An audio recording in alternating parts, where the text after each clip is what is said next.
small lecture, I will deliver some ideas what can be done and what should be done. And as we have, we'll start a big research project, maybe in 2 years, 3 years, we have a bit more knowledge and to find better solutions when we have the first solid research about shadow economy, about corruption in your country. But this is future. What would I like to say today? You all know and you all experience it every day that working in the shadow economy or underground economy or of the books, however you will call it, is a day-to-day and a phenomenon which you met every day and where you either participate or you suffer from it. It really depends from people to people. But coming the last time from the airport, I had a taxi driver who told me, look, from what I earn from my taxi driving, which is legal and I pay taxes, it's just enough to pay the rent and the debt, and it's an open thing whether I can keep my apartment. A normal, unfortunately, situation for you today. And in the evening I work in a taverna, and if people come to the taverna, which was normal in 2-3 years ago, I earn something. If no one comes, I earn nothing, and then I can buy nothing for the weekend. This is one situation which I think is not an overstatement for a lot of your countrymen. So on the one side, of course, the more people work in the shadow economy, the more tax losses the state has, the more social security contribution losses. On the other side, it's the only escape clause for people. What should they do? Should they just sit and do nothing and earn nothing? So it is, and this is what this research makes so difficult. Shadow economy is not simply black and white. There are the good guys and there are the bad guys. It has all colors in between. Someone is a bit good, a bit bad. For someone it's an absolutely necessity to do it, for others not. And this is the first big challenge. If one wants to think about to reduce the shadow economy, it doesn't help so much to have stricter laws. For some types of shadow economy, yes, it does. But on the other thing, you have to create incentives, that people have an incentive and trust to work more in the official economy, and then all are profiting, the state and the people. This is the first challenge, and to measure the shadow economy and all this is a long debate also in your country, but I think this is not the most important thing. You know all it is sizable. Whether it is 20%, whether it's 18%, or whether it's 25%. It depends also how you measure it and what you precisely define under a shadow economy activities. Even if you limit it, that these are value-added activities, so it's not a classical crime activity like a burglary or drug dealing. So that's one of the first challenges. What can we do that there is an incentive, and that there is also incentive to make a correct bookkeeping? All the things you now desperately try to fulfill with a lot of new laws. I know no country in the world who underwent such a rapid change than your country in the last 3-4 years. And one has to be careful whether people can stand this, whether people can really also have the spirit to do this. Yeah?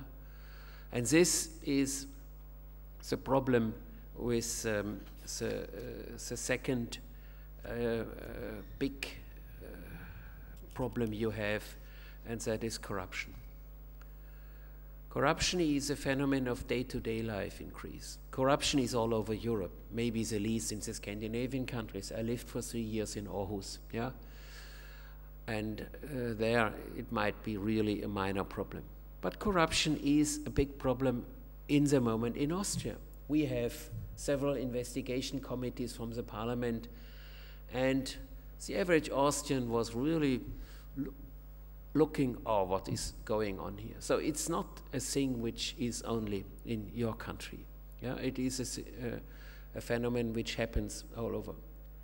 But here you have this bad mixture of corruption, bad governance, that the basic contract a taxpayer, a voter, the normal Greek with the government has is heavily violated.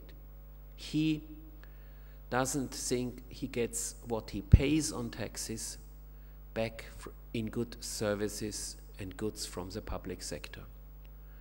And if he thinks this is a lousy service, or I have to pay twice, if I go to a hospital, I have to bribe the physician and pay health insurance, why should I pay honestly taxes if I have to pay twice for everything? I think that one can understand this. Yeah? In all other areas it is similar. Yeah? And in this situation, with a sharply shrinking or declining economy,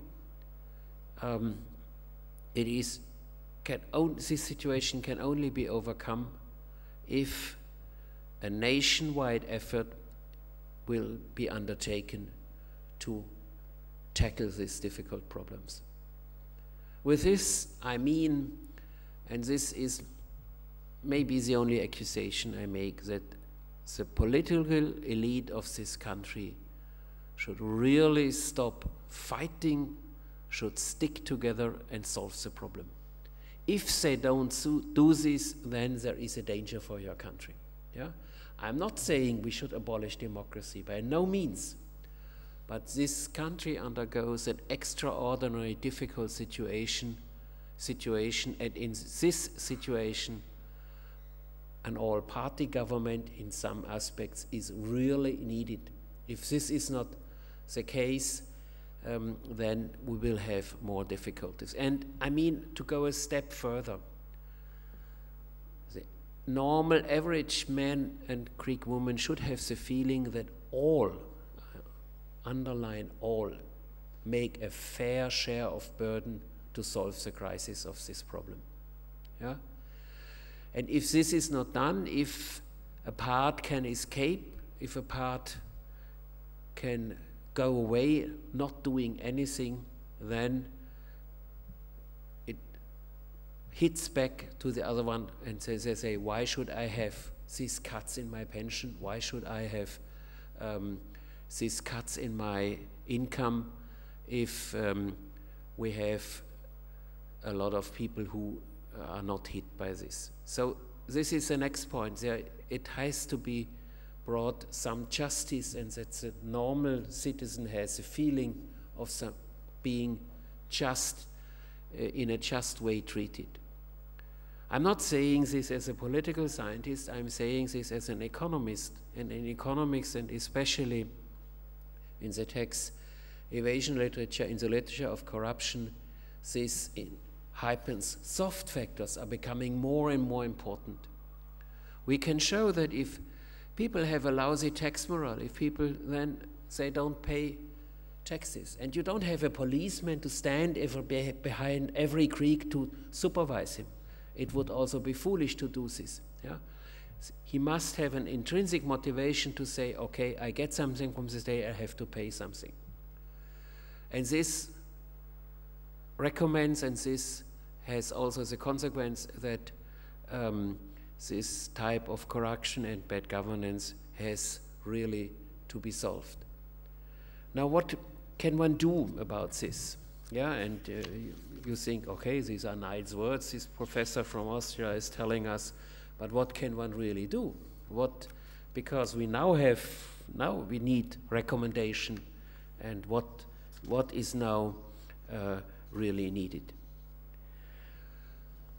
A first deal, and this is the last part of my small topic, what could one do to fight against tax evasion and for more efficient tax collection?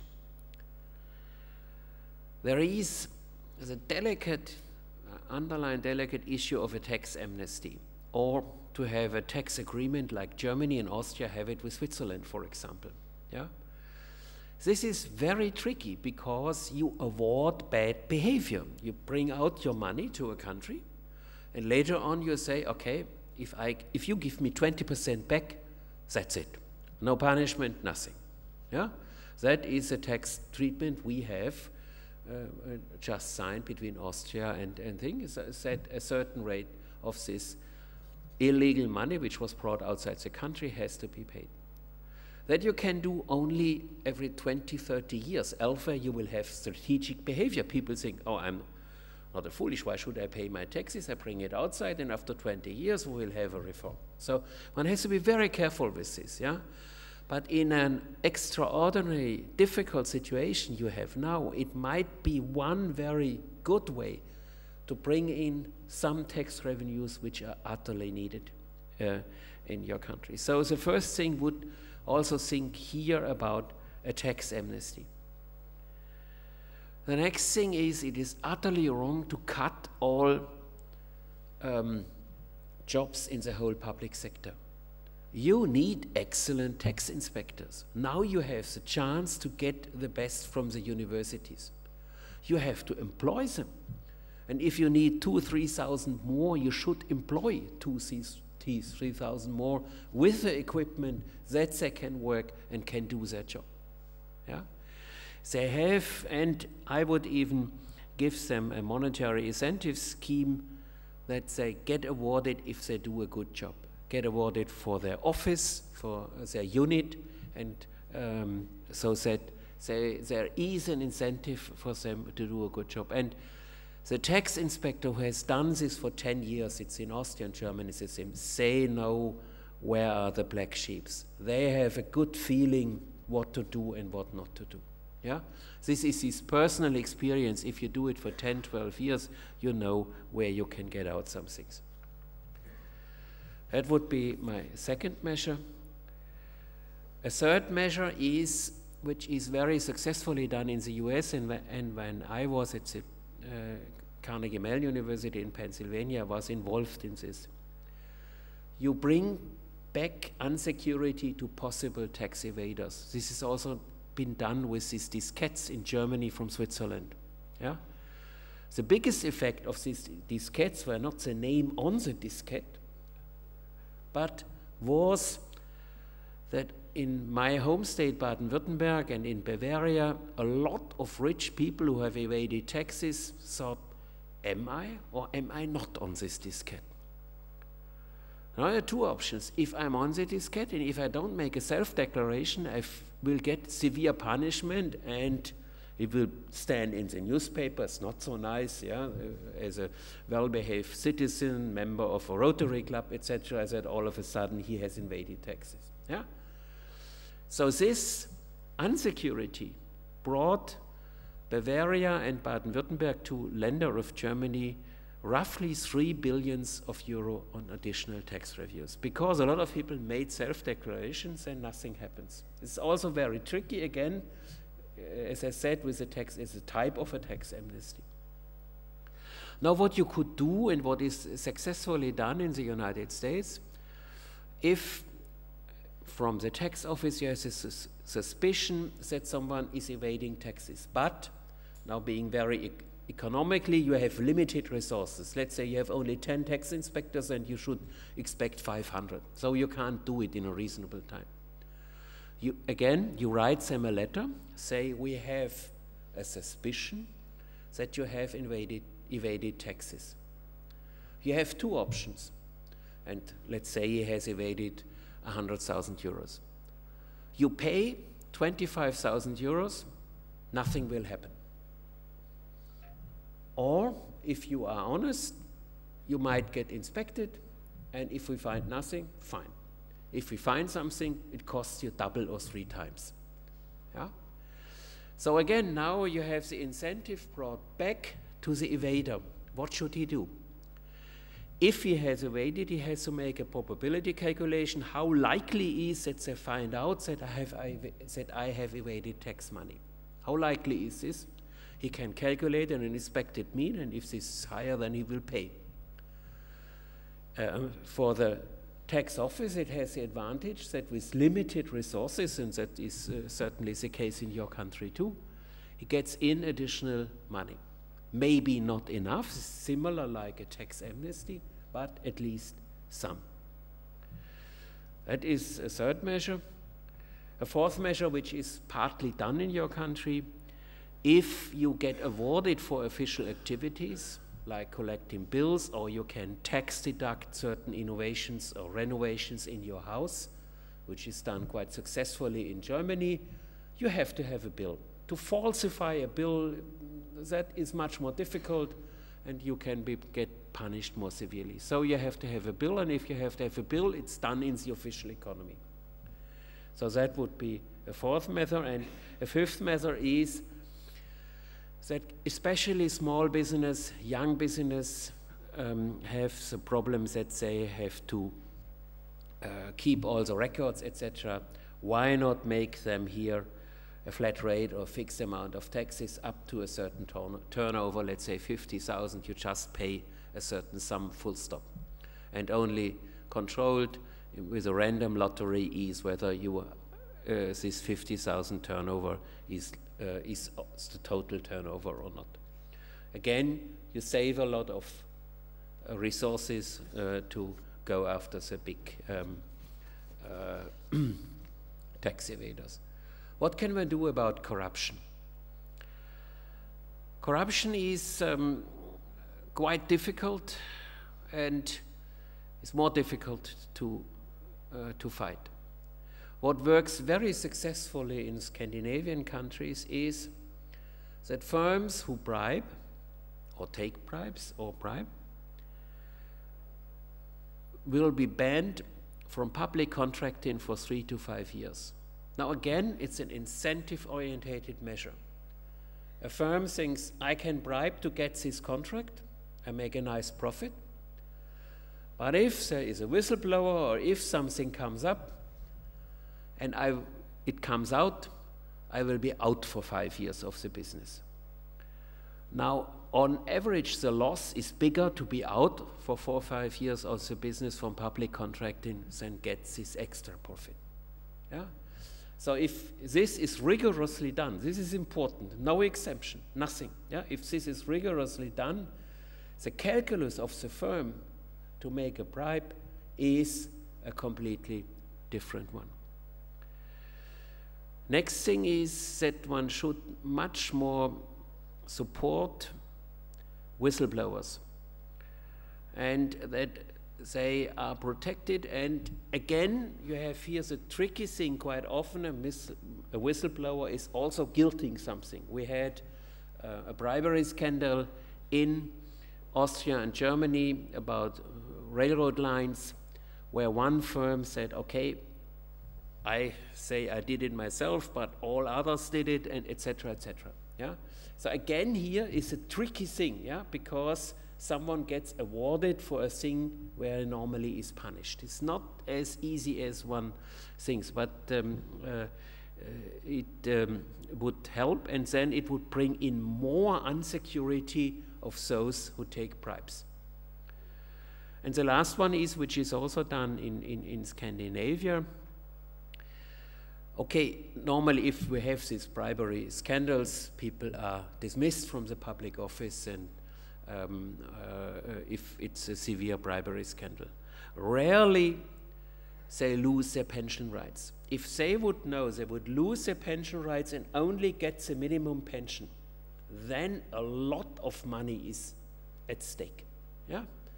If you get a pension, let's say, of 3,000, 4,000, 5,000 euros, and this would be cut down to 800 for the rest of your life, then you would think more carefully, because if it comes out, this is not so nice what then happens to you, yeah, if you really take big bribes. Again, an incentive-oriented measure, and people then have to make a calculation, okay, is this so nice? A last measure, which I brought out with a colleague, Lars Feld, for the German research for tax evasion and for corruption, where I was investigating the case of Siemens. especially in tax evasion, and this is also the justice argument and my last point, the problem is that rich people can buy themselves out. We had in Germany a famous case of a firm manager who was arrested on the public TV, a hot debate whether this one should do or not, before he was prosecuted. I think it's very, very dangerous to do this, yeah, because he might not be guilty. I mean, to show, look, we have caught this big man, but this is another thing. But finally he could reach an agreement that he pays several million euros and that's it, yeah. And we run now experiments with top managers, and there we find out that to go to jail only for 3 months, but to go, not to sit there, is for a highly respected manager a difficult thing. How should you explain this to your neighbors? I'm on leave for 3 months? How should you do this? Yeah. So the public shame here might be a very efficient instrument, yeah, that you say, okay, you have evaded more than, in Germany it's more than €1 million, then in any case you have to go to jail, no excuse, yeah, and no bailout, yeah. This is a stigmatization which is also a different thing than if you lose a part of your income. That might hurt you too, but you keep more or less your status among your friends, among your community.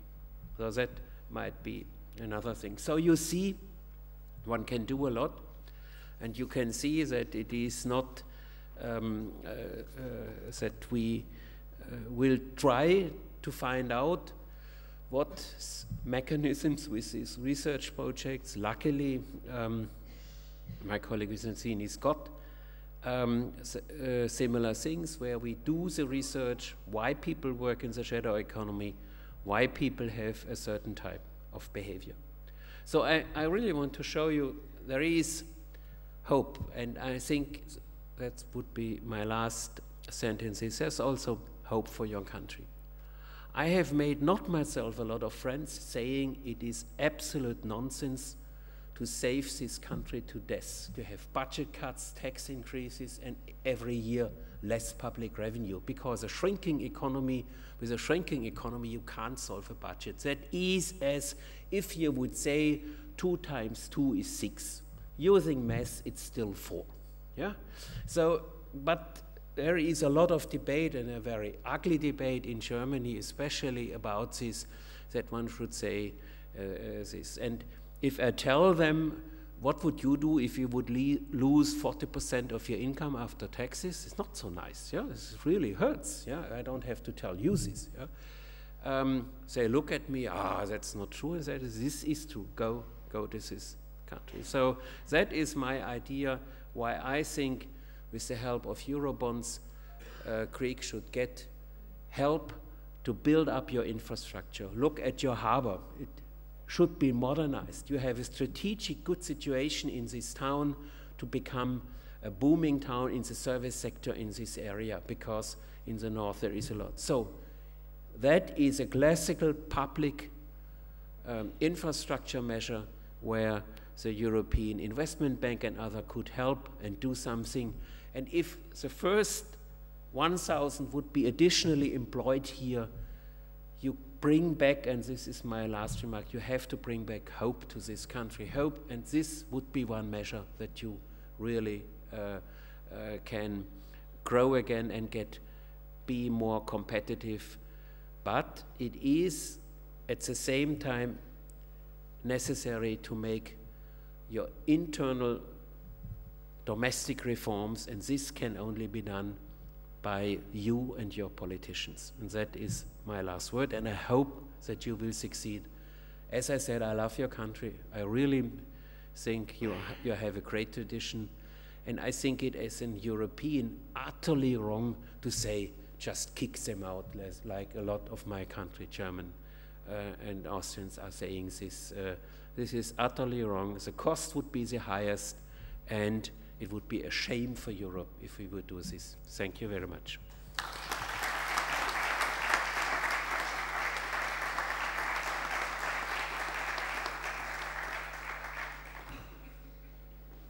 Παρακαλείται ο πρόεδρος του Τμήματος Διεθνών και Ευρωπαϊκών Σπουδών να κηρύξει τη λήξη της πανηγυρικής συνεδρίασης.